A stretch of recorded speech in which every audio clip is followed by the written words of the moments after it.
Entonces vamos a empezar con el doctor Juan Manuel Fernández Velázquez.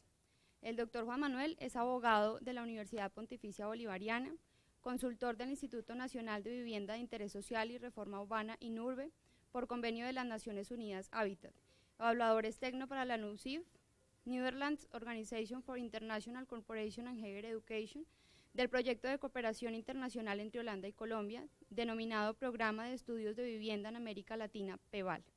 Docente ocasional de la Universidad Nacional de Colombia, Facultad de Arquitectura, Centro de Estudios de Hábitat Popular, asesor de empresas inmobiliarias en Medellín, asesor legal para el desarrollo del Parque Comercial El Tesoro en la ciudad de Medellín, responsable de la elaboración del reglamento de propiedad horizontal del Parque Comercial El Tesoro y de las diferentes ediciones del mismo con la realización de las distintas etapas.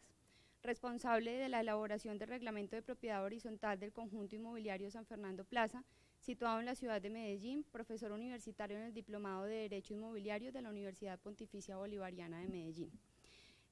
Durante todo el día vamos a hacer la grabación oficial del evento. No se van a grabar pues personas en particular, sino el conferencista y también la presentación, para que lo tengan en cuenta. El correo electrónico se confirmó en la entrada para poder enviarles las memorias del evento. Doctor Juan Manuel Fernández, bienvenido, muchas gracias.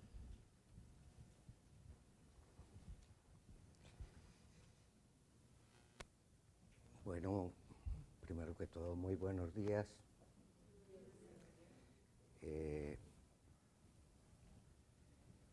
Tal como se afirmó en la presentación, uno de los hechos que motivan la realización de este tipo de seminarios son los dolorosos y trágicos acontecimientos ocurridos en esta ciudad. Por lo tanto, y teniendo en cuenta el valor fundamental del derecho a la vida, vamos a tener un minuto de silencio por los fallecidos en el Space. Me dicen que no se está oyendo bien. ¿Ya sí? ¿Ya sí o no? Entonces, repito que teniendo en cuenta la importancia del derecho fundamental a la vida, vamos a tener un minuto de silencio por las personas fallecidas en el caso del edificio Space.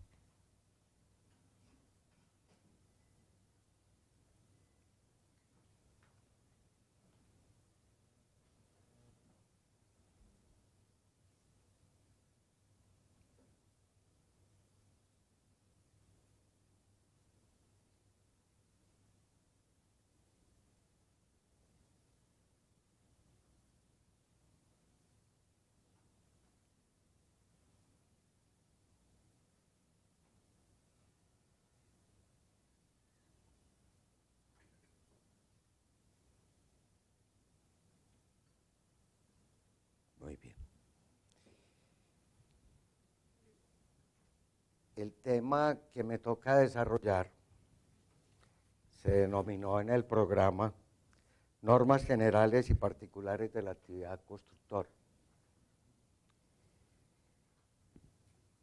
Voy a hacer una presentación que pretende tener una visión holística sobre las normas principales que tienen que ver con la actividad constructora, teniendo en cuenta que para varios de los temas hay expositores particulares y especiales.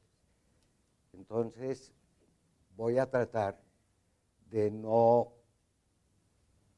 meterme particularmente con insistencia en algunos de los temas de los expositores siguientes, sino que, repito, trataré de hacer una visión holística de la cantidad de normas que hay y plantearé también la necesidad de acometer reformas legislativas de carácter urgente para poder tener claridad entre productores, proveedores, consumidores y ciudadanos sobre todo este tema. Vamos a comenzar con los fundamentos constitucionales.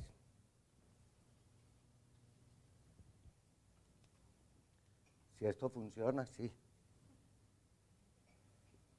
¿Qué pasará?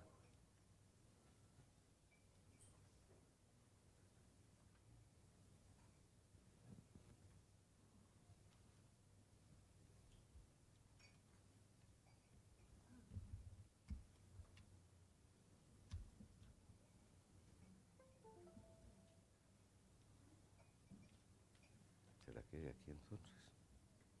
Sí, quería yo mientras tanto.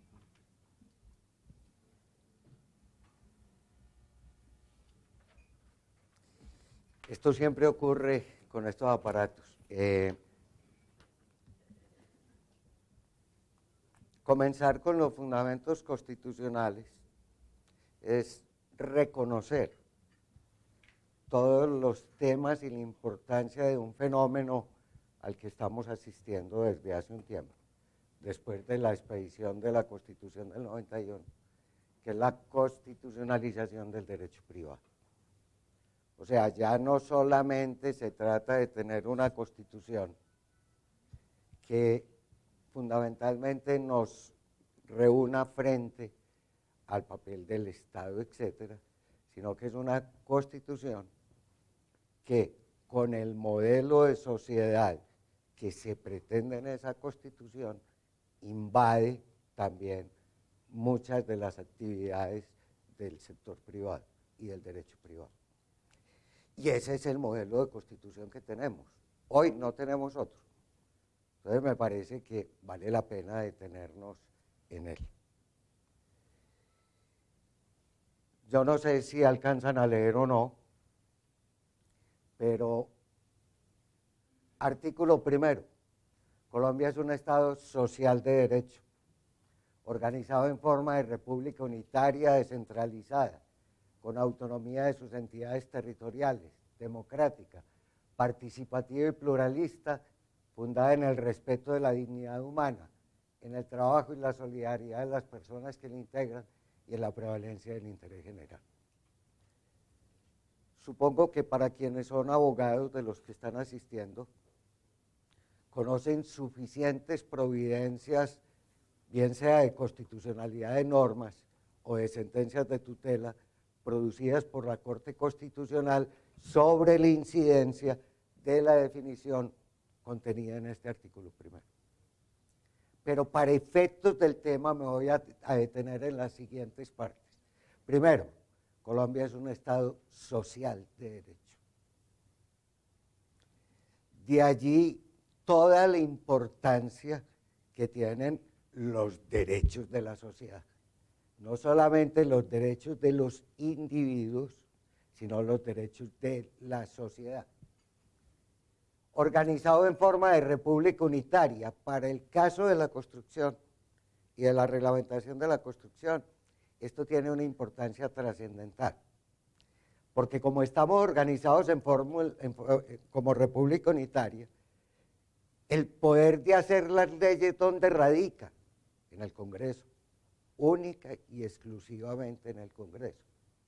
Así, constitucionalmente, haya una atribución de competencia y de actuación para los consejos municipales y para los municipios, muy importante en el tema de la construcción, como vamos a ver posteriormente.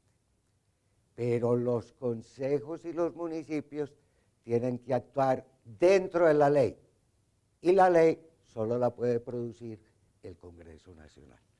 Este es un tema que pareciera muy claro, pero que no es pacífico.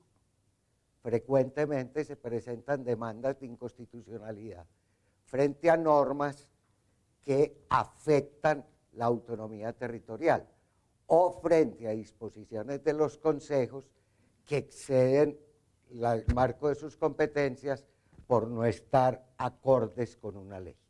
Entonces, ese punto, para el caso de la construcción, tiene una importancia fundamental. Fundada en el respeto de la dignidad humana, más adelante, en la propia Constitución, hay otro artículo sobre la vivienda digna, artículo que tiene también una importancia fundamental con respecto a la actividad constructora en lo que tiene que ver con la construcción de viviendas. fundada en la prevalencia del interés general. No me tengo que detener en eso porque todos sabemos eso qué significa. Artículo segundo, son fines esenciales del Estado: servir a la comunidad, promover la prosperidad general y garantizar la efectividad de los principios, derechos y deberes consagrados en la Constitución. Facilitar la participación de todos en las decisiones que los afectan. Este punto es muy importante, muy importante. Hay recientes sentencias de tutela, por ejemplo, una producida muy sonada contra Pedro Gómez y Cafam, con motivo de una construcción realizada en Bogotá, en donde este tema de la participación de todos en las decisiones que los afectan tiene una importancia muy grande. Las autoridades de la República están instituidas para proteger a todas las personas residentes en Colombia en su vida, honra, bienes y creencias y más derechos y libertades, y para asegurar el cumplimiento de los deberes sociales del Estado y los particulares. Es obvio que este será el fundamento para muchas de las labores encomendadas al Estado en el control, vigilancia e intervención de actividades de particulares que pueden tener efectos potenciales muy grandes, por ejemplo, en cuanto a la seguridad de las personas o la seguridad de los bienes. Artículo 8, es obligación del Estado y de las personas proteger las riquezas culturales y naturales de la nación. Este artículo es también muy importante. En la sentencia de tutela que les refiero, que vincula a Pedro Gómez y a Cafam, este artículo tiene una importancia fundamental, porque lo que se estaba afectando con un proyecto de construcción era un bien de interés cultural del distrito. Y la Corte Constitucional, en su pronunciamiento de tutela, hace referencia a esta disposición constitucional, a este mandato constitucional de proteger las riquezas culturales y naturales de la nación. Artículo 29, el debido proceso se aplicará a toda clase de actuaciones judiciales y administrativas. Fundamental, no me detengo en él, pero fundamental. Artículo 51, todos los colombianos tienen derecho a vivienda digna. El Estado fijará las condiciones necesarias para hacer efectivo este derecho y promoverá planes de vivienda de interés social, sistemas adecuados de financiación a largo plazo y formas asociativas de ejecución de estos programas de vivienda. Para el tema que nos ocupa, hay una sentencia de la Corte Constitucional, que la vamos a ver más adelante, que tiene relación con una disposición legal de la Ley 9 de 1989, que fue subrogada por la Ley 3 del 91, Ley de Vivienda, en donde la Corte declara que continúa vigente la obligación de los vendedores de un seguro que garantice la estabilidad y la calidad de vivienda en los casos de vivienda de interés social. Y fundamentalmente está basado en este derecho a la vivienda digna. Y con eso parece que no ha pasado nada, absolutamente nada. Artículo 58. Se garantiza la propiedad privada y los demás derechos adquiridos con arreglo a las leyes civiles, los cuales no pueden ser desconocidos ni vulnerados por leyes posteriores. Cuando de la aplicación de una ley expedida por motivos de utilidad pública e interés social resultare en conflicto los derechos de los particulares con la necesidad por ella reconocida, el interés privado deberá ceder al interés público social. La propiedad es una función social que implica obligaciones. Como tal, le es inherente una función ecológica. Subrayo lo inherente a una función ecológica. Porque, por ejemplo, la protección del medio ambiente, la protección medioambiental, es un elemento determinante y estructurante para los planes de ordenamiento territorial que asuman los municipios. O sea, prevalecen sobre las normas urbanísticas, las normas de protección del medio ambiente. Entonces, por eso, y para los efectos de esta charla, resalto este punto. Por motivos de utilidad pública o interés social o de la expropiación, eso pues lo conocemos de sobra. Artículo 63, los bienes de uso público, los parques naturales, las tierras culturales, las tierras comunales de grupos étnicos, las tierras de resguardo, el patrimonio arqueológico de la nación y los demás bienes que determine la ley son inalienables, imprescriptibles e inembargables. También hemos tenido casos de cuando se desarrolla un proyecto de construcción cualquiera, que se encuentra elementos que pueden hacer parte del patrimonio arqueológico de la nación, y eso pues hay que tenerlo en cuenta y considerarlo. Artículo 78. La ley regulará el control de calidad de bienes y servicios ofrecidos y prestados a la comunidad, así como la información que debe suministrarse al público en su comercialización. Todo lo del nuevo Estatuto del Consumidor encuentra su fundamento constitucional allí. Serán responsables, de acuerdo con la ley, quienes en la producción y en la comercialización de bienes y servicios atenten contra la salud, la seguridad y el adecuado aprovisionamiento a consumidores y usuarios. Artículo 79, nuevamente la importancia medioambiental. Todas las personas tienen derecho a gozar de un ambiente sano. La ley garantizará la participación de la comunidad en las decisiones que puedan afectarlo. Es deber del Estado proteger la diversidad e integridad del ambiente, conservar las áreas de especial importancia ecológica y fomentar la educación para el logro de estos fines. Artículo 82. Es deber del Estado velar por la protección de la integridad del espacio público y por su destinación al uso común, el cual prevalece sobre el interés particular. Las entidades públicas participarán en la plusvalía que genere su acción urbanística y regularán la utilización del suelo y del espacio aéreo urbano en defensa del interés común. Fundamento constitucional clarísimo para toda la ley de ordenamiento territorial, la ley 388 de 1997. Y no es el único fundamento constitucional para esa ley. Artículo 86, la acción de tutela. Todos conocemos sobre la acción de tutela. Algunas veces nos beneficiamos y otras veces la sufrimos, pero bueno. Entonces,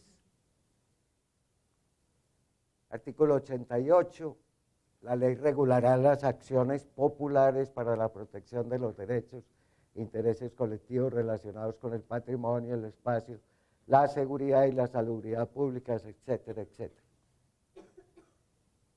También regulará las acciones originadas en los daños causados a un número plural de personas, muy importante.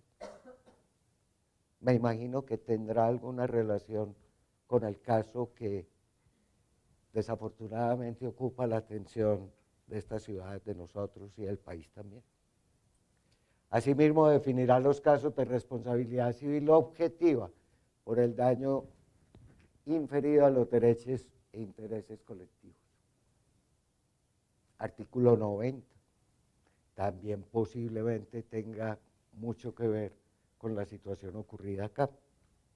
El Estado responderá patrimonialmente por los daños antijurídicos que le sean imputables, causados por la acción o la omisión de las autoridades públicas.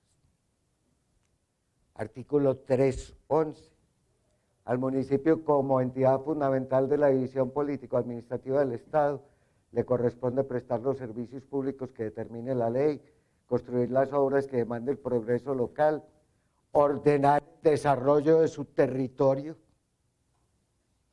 Nuevo fundamento constitucional clarísimo y particular para la expedición de la ley 388 del 97 sobre ordenamiento territorial del territorio y para las facultades de los consejos de regular el territorio. Me parece fundamental que tengamos en cuenta que no se está hablando solo de planificación urbana. En ese sentido, lo que el municipio tiene que ordenar es todo su territorio. Y el territorio del municipio no está conformado únicamente por la parte urbana del mismo, sino por la parte urbana y por la parte rural. Y esto lo digo porque todavía se sigue con mucha frecuencia, incluso en disposiciones de la Corte Constitucional en sentencias, confundiendo el ordenamiento territorial del municipio únicamente con la planificación urbana. Y ese es un error craso y de consecuencias muy importantes. Promover la participación comunitaria, el mejoramiento social y cultural de sus habitantes y cumplir las demás funciones que le asignan la Constitución y las leyes. Artículo 313 corresponde a los consejos. Adoptar los correspondientes planes y programas de desarrollo económico y social y de obras públicas. Reglamentar los usos del suelo y dentro de los límites que fije la ley, Colombia es una república unitaria. Vigilar y controlar las actividades relacionadas con la construcción y enajenación de inmuebles destinados a vivienda.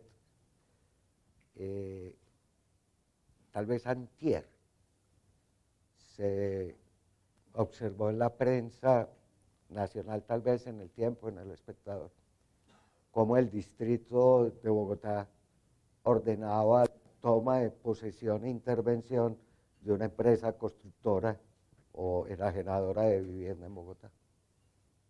Eso no es que se dé mucho y tendremos oportunidad de referirnos un poco más en detalle a eso. Advierto que eso es facultad de los consejos,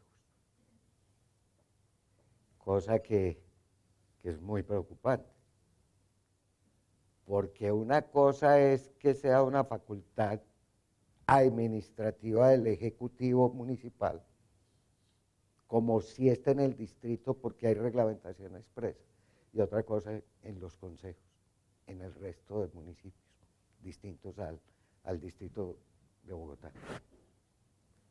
Artículo 334, la Dirección General de la Economía estará a cargo del Estado, este intervendrá por mandato de la ley en la explotación de los recursos naturales, en el uso del suelo, en la producción, distribución, utilización y consumo de los bienes y en los servicios públicos y privados para racionalizar la economía con el fin de conseguir en el plano nacional y territorial, en un marco de sostenibilidad fiscal, el mejoramiento de la calidad de vida de los habitantes, la distribución equitativa de las oportunidades y los beneficios del desarrollo y la preservación de un ambiente sano.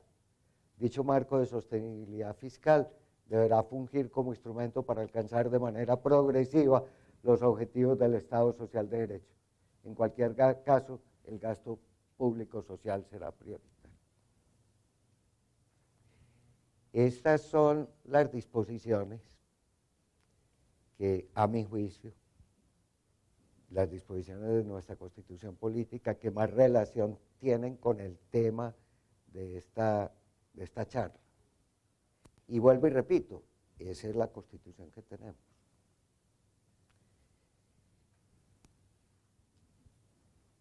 Frecuentemente, el desarrollo de la actividad económica entra en contradicción, en conflicto con estos mandatos constitucionales. Menciono dos casos nomás. La locomotora de la minería. Pues todos sabemos los problemas que hay para el desarrollo de esa actividad económica, problemas generados, entre otras cosas, por la protección medioambiental. La locomotora de la construcción parece ser que es la que más ha funcionado, por lo menos en este gobierno. De hecho, ha sido la responsable en gran medida del crecimiento de la economía en este gobierno. Entonces, frecuentemente hay la tentación de que entonces se pueda desarrollar sin trabas, y así se explicita y así se trata, esas actividades económicas para garantizar los objetivos del desarrollo económico. Esa no es nuestra Constitución. Nuestra Constitución no establece como finalidad única y primordial del Estado el desarrollo económico. Nuestra Constitución reconoce la importancia del desarrollo económico, pero le fija unos límites dentro de la protección ambiental, y no solo dentro de la protección ambiental, sino dentro del desarrollo ordenado de las ciudades.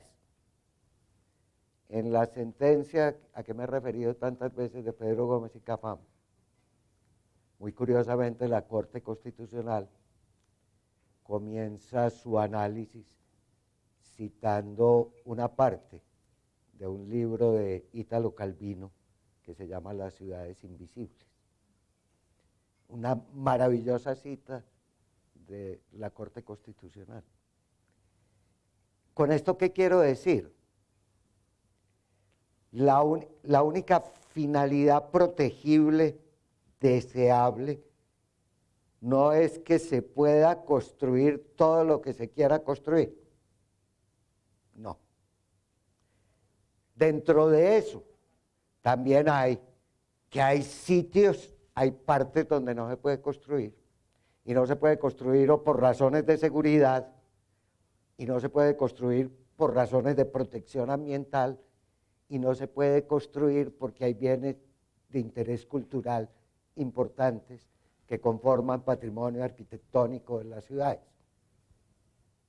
Y cuando digo esto, recuerdo un bello artículo de un escritor vallecaucano, Fernando Cruz Cronfli, que hace mucho tiempo, yo creo que por ahí 30 o 40 años, en una revista excelente que había, que se llamaba La Ciudad, escribió un artículo en donde decía que ante la actividad demencial de construcción en nuestras ciudades, estábamos con una memoria sin lugares y con unos lugares sin memoria.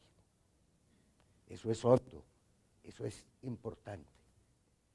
Entonces, el único bien que nuestra Constitución protege no es el desarrollo sin trabas y sin límites de la actividad económica, de ninguna. Y en el caso de la construcción, vuelvo y repito, debe darse y puede darse dentro de los límites consagrados por las normas ambientales, por las normas de ordenamiento territorial, etc. Ese es el marco constitucional. Vamos a ver marco legal. Leyes importantes relacionadas con la construcción, sin considerar la construcción de obras públicas. No me meto en ese campo. Ley 99 de 1993 o Ley de Protección al Medio Ambiente, cuerpo legislativo transversal que afecta a todas las actividades productivas. Recordar que las disposiciones ambientales son disposiciones preferentes, por ejemplo, para todo el ordenamiento territorial del municipio.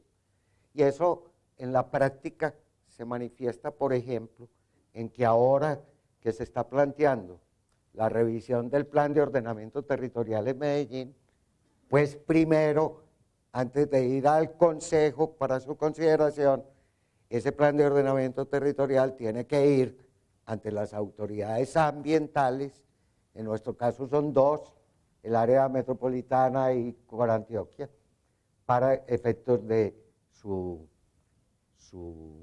la manifestación de estas entidades ambientales, antes de ir al Consejo.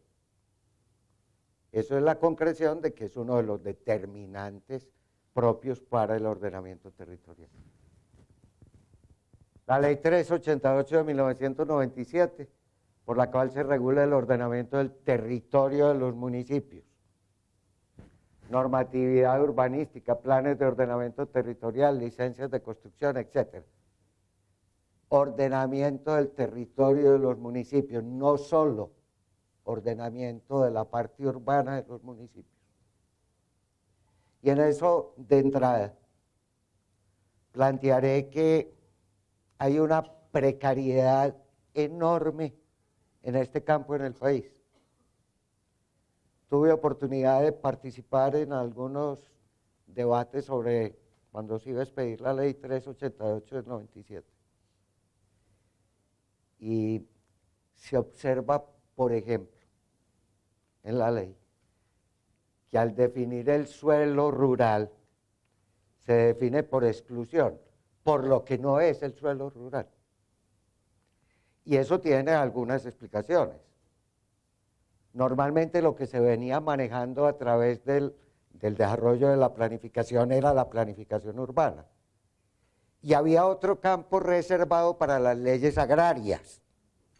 Y entonces las unas se llamaban leyes de reforma urbana y las otras se llamaban leyes de reforma agraria. Y se creaban además unos problemas gigantescos y todavía persisten, porque en un proceso de urbanización acelerado y creciente, cada vez hay más invasión con actividades urbanas de lo que antes eran territorios rurales. Y se generan unos puntos de transición, unos bordes, unos límites en donde no es claro si es un territorio con actividades propiamente urbanas o un territorio rural, lo que hoy se llama el suelo suburbano, y la precariedad que hay en esa normatividad y en el estado del arte, del saber sobre eso, sigue siendo enorme y gigantesca, enorme y gigantesca. La ley 397 de 1997, ley de la cultura en Colombia, modificada por la ley 1185 de 2008, ver sentencia de tutela de la Corte Constitucional versus Pedro Gómez y Cafam. Ley 400 del 97, ley de construcciones sismorresistentes, con sus respectivos decretos reglamentarios, norma sismorresistente 98 y norma sismorresistente 2010. Entiendo que tendremos posibilidad de que la doctora Diana Barrientos nos hable en detalle sobre esta normatividad. Ley 1480 de 2011, Estatuto del Consumidor en Colombia. Ley 1618 de 2013, casi nunca se menciona. Acceso y accesibilidad, con el objetivo de fomentar la vida autónoma e independiente de las personas con discapacidad.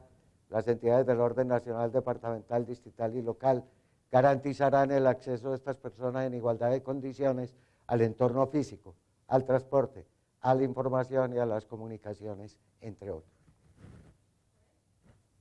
Otros cuerpos normativos, pues obviamente el Código Civil colombiano y el Código de Comercio, en todo lo que tiene que ver, por ejemplo, con la regulación del contrato de compraventa de inmuebles, en lo que tiene que ver con la responsabilidad decenal en tratándose de los contratos de construcción. Vamos a ver eso un poquitico. Entonces, ejemplos del Código Civil, el artículo 2060 y el artículo 2351, del Código de Comercio, el artículo 934 sobre vicios o defectos ocultos de la cosa vendida. La ley 136 de 2 de junio del 94, por la cual se dictaron normas tendientes a modernizar la organización y funcionamiento de los municipios. Aquí están todas las normas, por ejemplo, sobre vigilancia y control de las actividades de construcción y enajenación de inmuebles destinados a vivienda. El decreto 1469 de 2010 del Ministerio de Ambiente, Vivienda y Desarrollo Territorial sobre licencias de construcción. Hay muchos decretos sobre licencias de construcción, este es el último. Y anoto cómo, curiosamente, este decreto es de 2010, es el último. Y sin embargo, después de él, se produjo el decreto ley 19 de 2012, conocido como Estatuto Antitrámites, que reguló varios de los aspectos referentes a las licencias de construcción. Sentencias. Por ejemplo, para los efectos de esta charla, la de la Corte Constitucional C-444 de 2009, de la cual vamos a ver una partecita. A propósito, me parece muy difícil, y con relación a este tema específico de la construcción, que esta charla no sea como un ladrillo, pero bueno, sigamos. Entonces vamos a ver algunas de las disposiciones ahí mencionadas. El artículo 2060 del Código Civil. Los contratos para construcción de edificios, celebrados por un empresario que se encarga de toda la obra por un precio único prefijado. Subrayo eso. Ese es el límite que le dio la ley. Ese es el límite que le dio la ley a esta disposición. Con independencia de si a través de muchas sentencias de Corte Suprema de Justicia, etcétera, ese límite se ha extendido. Cosa que no ha pasado solo en este país. Ha pasado en casi todas partes en donde había esta disposición sobre responsabilidad decenal. Pasó en España, pasó en Francia. No sé en Chile qué haya pasado con eso, me imagino que lo mismo. Y que, por ejemplo, ha obligado a que en España se haya expedido la Ley de Ordenamiento de la Edificación para tratar de resolver todos los problemas existentes con relación a una norma de 1887, que obviamente resulta precaria, insuficiente para las realidades de hoy, y de hoy hace mucho rato. En Francia también se produjo una modificación del artículo del Código Civil francés, o de los artículos del Código Civil francés que regulaban esas responsabilidades. En Colombia no se ha producido esa modificación, aunque algunos sostienen que el Estatuto de Consumidor sí modificó eso. Yo pienso que no. Primero, porque no hubo ninguna derogación expresa del 2060. Segundo, por algo a lo que tendré oportunidad de referirme un poco más adelante, cuando me refiera a lo del Estatuto del Consumidor. Entonces, los contratos para construcción de edificios celebrados por un empresario que se encarga de toda la obra por un precio único prefijado se sujetarán además a las reglas siguientes. Tercero, si el edificio perece o amenaza ruina en todo o en parte en los 10 años subsiguientes a su entrega, por vicio de la construcción o por vicio del suelo que el empresario o las personas empleadas por él hayan debido conocer en razón de su oficio, o por vicio de los materiales, será responsable el empresario. Si los materiales no han sido suministrados por el dueño, no habrá lugar a la responsabilidad del empresario, sino de conformidad al artículo 2041, inciso final. Ese artículo está mal citado, ese 2041. Cuarto, el recibo otorgado por el dueño después de concluida la obra solo significa que el dueño la aprueba como exteriormente ajustada al plan y a las reglas del arte, y no exime al empresario de la responsabilidad que por el inciso precedente se le impone. Ese es el 2060 del Código Civil. El 2351, supongo que la doctora Diana también se referirá a él. Si el daño causado por la ruina de un edificio proviniera de un vicio de construcción, tendrá lugar la responsabilidad prescrita en la regla tercera del artículo 2060, responsabilidad extracontractual con respecto a terceros, distintos al dueño de la obra, etc.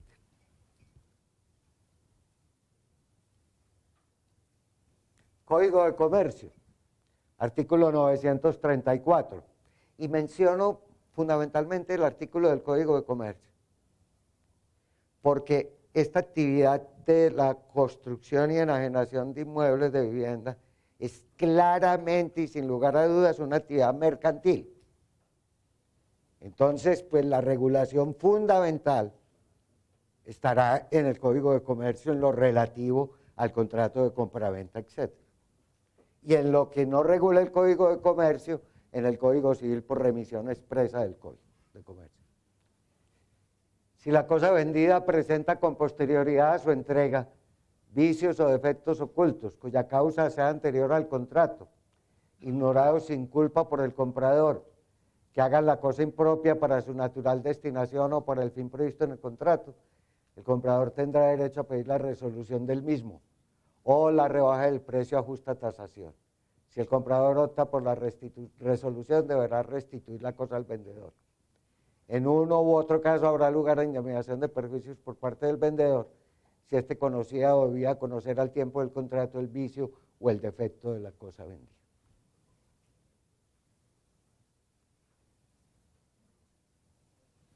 Ley 1480 del 2012, Estatuto del Consumidor. Artículo segundo, objeto. Las normas de esta ley regulan los derechos y las obligaciones surgidas entre los productores, proveedores y consumidores, y la responsabilidad de los productores y proveedores tanto sustancial como procesalmente. Ojo a este punto, que ya lo sabemos pues, desde que fue expedido el Estatuto del Consumidor. Las normas contenidas en esta ley son aplicables en general a las relaciones de consumo, o sea que no son aplicables a todas las relaciones contractuales, sino a las relaciones de consumo, para el caso que nos ocupa para esta charla. Estas normas que vamos a ver serán aplicables para el caso de que un empresario compre una oficina en un edificio de oficinas que se esté ofreciendo en el mercado, un edificio de oficinas nuevo. Eso para dedicarlo a su actividad productiva. Eso es una relación de consumo. Ese empresario es un consumidor final. Yo creo que no. Yo creo que no.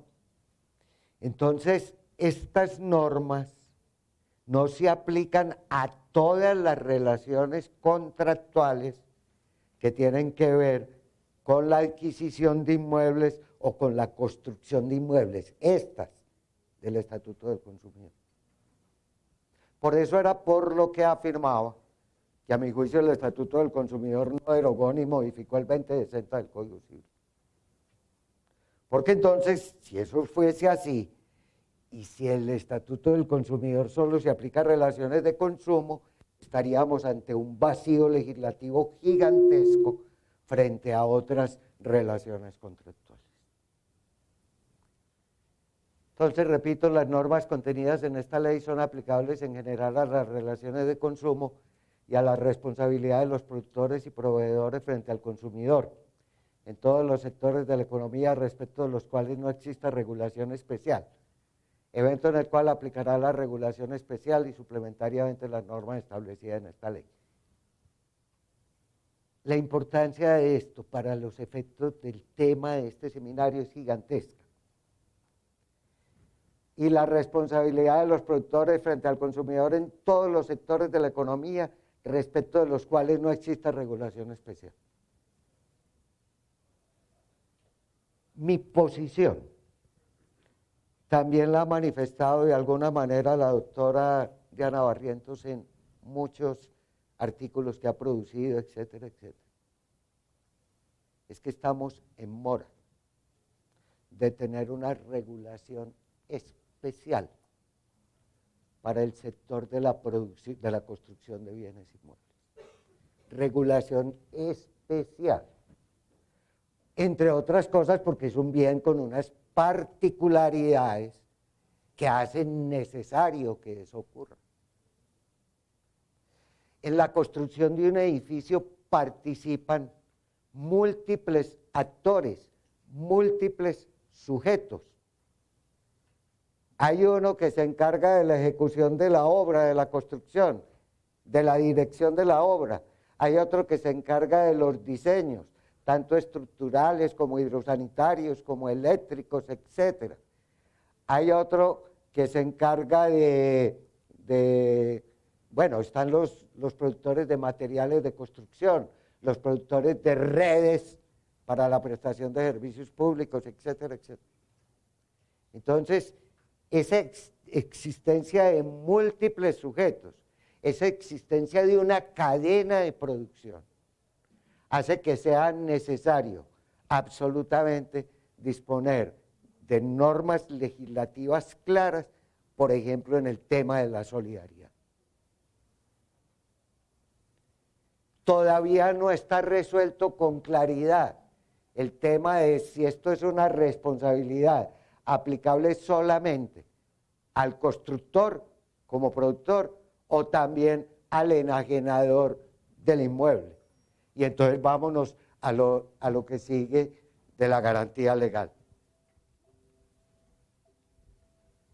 Hasta ahí llegamos. Se varó. Vamos a tener que acudir al Estatuto del Consumidor. ¿Quién fue el proveedor de esta vaina? Bueno.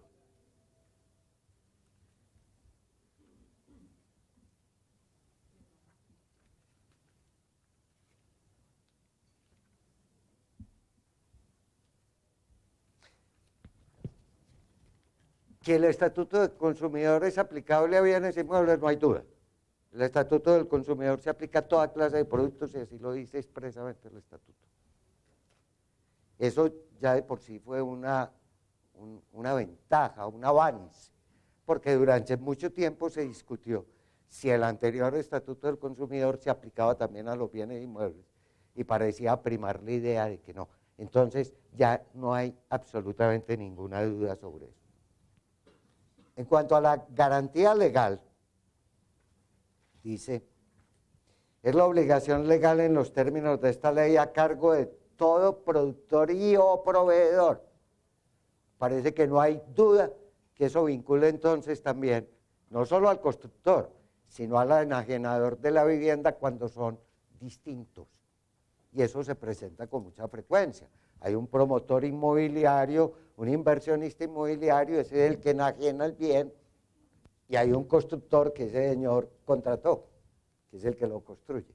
Entonces, me parece que en eso no hay duda absoluta, pero en las relaciones de consumo reguladas por el Estatuto del Consumidor, porque ese es el objeto de esta ley. Para los bienes inmuebles la garantía legal comprende la estabilidad de la obra por 10 años y para los acabados 1 año. Que yo conozca, puede que esté equivocado, que el Estatuto del Consumidor no define eso de qué son acabados. Ni hay decreto del Estatuto del Consumidor que defina qué son acabados. Y no se puede decir que es que en el sector de la construcción más o menos se sabe qué son acabados, porque es que la ley no puede partir de ese tipo de situaciones. No, es que hay unos sujetos que saben qué es eso. Posiblemente haya que acudir entonces a la definición de acabado que traen las normas de sismoresistencia, que sí definen qué son elementos, qué son acabados. Para terminar, porque ya me están haciendo señas y no tuve oportunidad de referirme pues a lo de licencias de construcción. Sí, no, es que ya está que se acaba esta charla. Me voy a referir. Sí, pero ¿qué hacemos? Me voy a referir al proyecto de ley que hay a consideración del Congreso de la República presentado por el Gobierno Nacional con motivo de lo ocurrido en Space.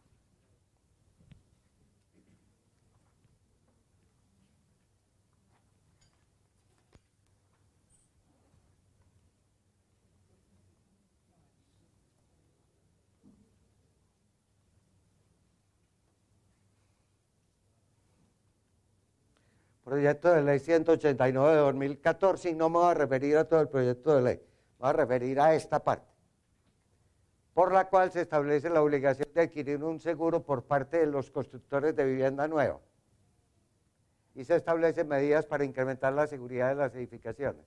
Seguro para la construcción de viviendas nuevas, obligación de adquirir el seguro. El constructor o enajenador de vivienda nueva o quien actúa a su nombre o en su interés estará obligado a adquirir un seguro expedido por una compañía de seguros legalmente habilitada por la Superintendencia Financiera de Colombia, que ampare los perjuicios patrimoniales causados a los propietarios y terceros que se vean afectados en el evento de que la edificación colapse, perezca o amenace ruina, como consecuencia de las deficiencias en el proceso constructivo, del suelo, de los materiales o de los diseños. Incluyó todos los posibles vicios de construcción o vicios del edificio. Proceso constructivo, suelo, de los materiales o de los diseños. Y aunque en el enunciado se dice por el cual se establece la obligación de adquirir un seguro por parte de los constructores, en el artículo primero, entonces habla de que el constructor o enajenador de vivienda nueva. Sería bueno pues que hubiera precisión legal, porque esa o es disyuntiva, o es el uno o el otro. Entonces nuevamente llegamos al problema que hay hoy legislativo, con diferencia de lo establecido en el Estatuto del Consumidor sobre ese tema. Vigencia del seguro. La cobertura del seguro de que trata la presente ley tendrá una vigencia de 10 años, contados a partir de la expedición de la certificación técnica de ocupación de que trata el artículo 14 de la presente ley. Con respecto a este tema, pienso que a veces lo urgente hace olvidar y desatender lo importante. Se pretende expedir una norma rápidamente para decir el Estado sí reacciona frente a estos hechos, que son hechos terribles, terribles. Eso no cabe la menor duda, ni puede caber la menor duda. Y los efectos para el desarrollo de la actividad empresarial de producción de inmuebles en esta ciudad todavía faltan por verse, por lo ocurrido. O sea, no podemos minimizar la importancia de lo ocurrido. Pero no se trata ni se puede que entonces reaccionemos con lo primero que se nos ocurra, sin hacer el enfrentamiento de todas las precariedades que siguen existiendo con relación a la responsabilidad de los constructores y enajenadores de vivienda nueva. Entre otras cosas, hay un punto bien interesante ahí, y es que en el país posiblemente llegó para instalarse y desarrollarse el tema de la propiedad única de bienes inmuebles. O sea, un promotor, un inversionista, decide contratar la construcción de un centro comercial, de un edificio de oficinas, de un conjunto inmobiliario, no para enajenar los bienes que lo integran, sino para quedarse con la propiedad de ellos y destinarlos a renta. Entonces, ¿qué pasa ahí?